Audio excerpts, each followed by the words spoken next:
Bismillahirrahmanirrahim. Mehrimdi urayımdı Allah Taala'nın atı menen başlap.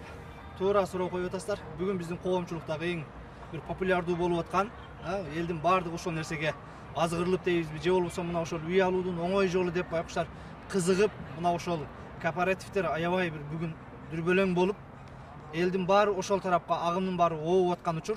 Бирок бул нерсе биз мусулман катары шариятка дал келеби келбейби? Же болбосо шариятты токтотуп туруп деле, негизи эгер шариятты эске албасак деле биздин ошол бүгүн үй алып аткан кооперативтерге барып, ошолор менен келишим түзүп аткан адамдар күйүп калбайбы деген маселе биринчи орунда туруш керек. Анткени бизде мына ошол басымдуу бөлүгү акчасы жоктор алат. Акчасы бар адам нак акчасын эле алат. Адатта бизде мына ошол кыйналып бир канча жылдан бери четте башкада иштеп жүргөн бир туугандар ошолор аркылуу оңой жол экен, жеңил экен деп ушуга бардыгы кадамдарга барып атат. Бирок бул нерсе мына ошол мен ойлоймун, бул нерседе алымдардын фатвасы башкасы өтө так даана чыкты. Бул шариятка азырынча булардын шарттары туура келбейт. Анткени мына ошол шариятта койгон негизги шарияттагы негизги сооданын эң өзөгү бул кардар менен сатуучунун ортосунда келечекте талаш тартыш жаралбаш керек. Кайсы соода болбосун, келечекте кокус бир талаш тартыш жаратыла турган болсо бул соода батыл. Бул биринчи маселе. Экинчи маселе, бүгүнкүдөй канча акчасын берип 10 жыл күтөт деген сөз. 10 жылга чейин бул сен жанагы үйдүн документин сага өткөрүп койгону менен булар арестке коет экен. Демек 10 жылдын ичинде бул кооператив кайра жоюлуп кете турган болсо, башка болсо, сенин үйүңдү кайра тартып алып, жана сен төлөгөн акчаны 5 жылдан кийин кайра берип коюшу мүмкүн. Бүгүн мисалы үчүн мен 1 миллион төлөп 10 жылга үй ала турган болсам, калган ошол кооперативде төлөп берип, кайсы кооператив экен айырмасы жок ал. Кайсы экен айырмасы жок, бардыгы эле бүгүнкү күндө бизде шариятка дал келбей атат. Ихсан болобу, Ансар болобу, мына ошол компанияда иштеген кээ бир балдар да менен байланышты.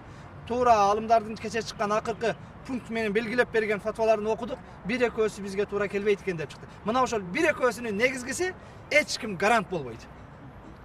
Бизде биз Кыргызстан ушул гарант болбогон маселени жакшы түшүнүшүбүз керек. Эки президентти качырып берип, бүгүнкү күнгө чейин ушубузга түшүрүп отурабыз.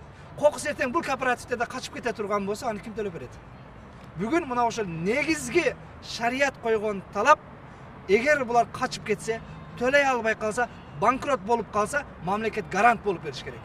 Ошондуктан мен бүгүн силерге окшогон журналисттерден бир-эки журналисттер чыгарып атат булардын туура эмес кылган кадамдарын, же болбосо булар менен кардардын ортосунда уже жанагы эмне жарака кетип, ызы чуу башталганын. Мен суранат элем, ошол журналисттер да ушул тармакта бир чагылдырып бир иликтеп берсе. Экинчиден, мына ошол улуттук коопсуздук кызматы мамлекетке, элге бир жанакы кооптуу болгон нерселерди коргоп, мына ошол адамдардын акчасын коргоп берүү маселеси ушуну бир иликтеп чыкса. Анткени эртең буларды кача албай турган кылып койсо, же болбосо иштери банкрот болуп калса, булардын резервинде акча барбы жокпу? Эртең кантип төлөп берет? Тез кабарга берген интервьюларында жүрөт, ошо кээ бир корпоративден 1 жылдын ичинде 600 үй алып бердик деп. Демек, 1 жылдын ичинде 600 үй алып берген болсо, азыр буларга 6000-7000 адам жазылды. Эми артынан ошол 6000 адамга үй алып бериш үчүн булардыкы жана пирамида сыяктуу эле да. 6000 адамга үй алып бериш үчүн булар аркага дагы жок дегенде 12000 адам жазыш керек. Эгер 12000 адам келбей калса, кантип үй алып бересиң деген суроону деле коюш керек буларга. Эгер ошол 12000 адам келбей калса, бүгүн эч ким ошол кооперативге ишенбей калса, 6 айдын ичинде үй алып бере аласыздарбы деген маселени коюшубуз керек. Мен жана сөзүм башында айткандай, мына ушул тармакта бир эле молдолорду башкаларды карап отура бербестен бардыгыбыз салым кошсок. Анткени бардыгыбызга мына ошол элдин чөнтөгүндөгү акча аман калса, байкуштар күйүп калбаса, ошол журналисттер бир иликтеп берсеңер, мына ошол тармакта жооптуу болгон бир ошол УКМК дейбизби, МВД дейбизби, мына ошол элдердин коопсуздугун караган тармакта, ушул тармакта бир көз жүгүртүп койсо, эртең буларды кача албай тургандай, башка кыла тургандай болот. Жана ошол эле учурда жараткан пайгамбар саллаллаху алейхи ва саллям хадисинде айткандай: "Иннал халала байюнун ва иннал харама байюнун." Адал дагы белгилүү, арам дагы белгилүү, ва байнахума умурун муштабихат, ортосунда күмөндүү нерселер бар дейт. Ла я'ламухунна касирун минан нас, ошол күмөндүү нерсени адамдардын көпчүлүгү билбейт дейт. Демек, мына ошол адамдар билбеген күмөндүү нерселер ушуларда бар азыр. Бирок муну билген аалымдар, устаздар дагы бар, аларды уккандар аз. Ва ман ваqa фи шубахат, ваqa фил харам. Ким ошол күмөндүү иштерди кылса, арамга түштү дейт. Кээде бүгүн оңой жолу менен үй алам деп отуруп, арамга түшүп калбайт. Иштер айтышы мүмкүн. Элдин көпчүлүгү эле алып атат го, көпчүлүгү эле кылып атат го деп.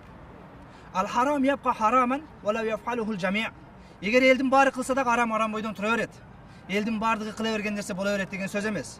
Бүгүн мына ошол ак караны ажыратып иликтеп алып, тактап алып алсак, карапайым элибиз күйүп калбаса. Мен ойлойм, мына ошол кооперативди ачкан инсандар деле адамдарды алдап кетейин, күйдүрүп кетейин деген бир максаты жоктур.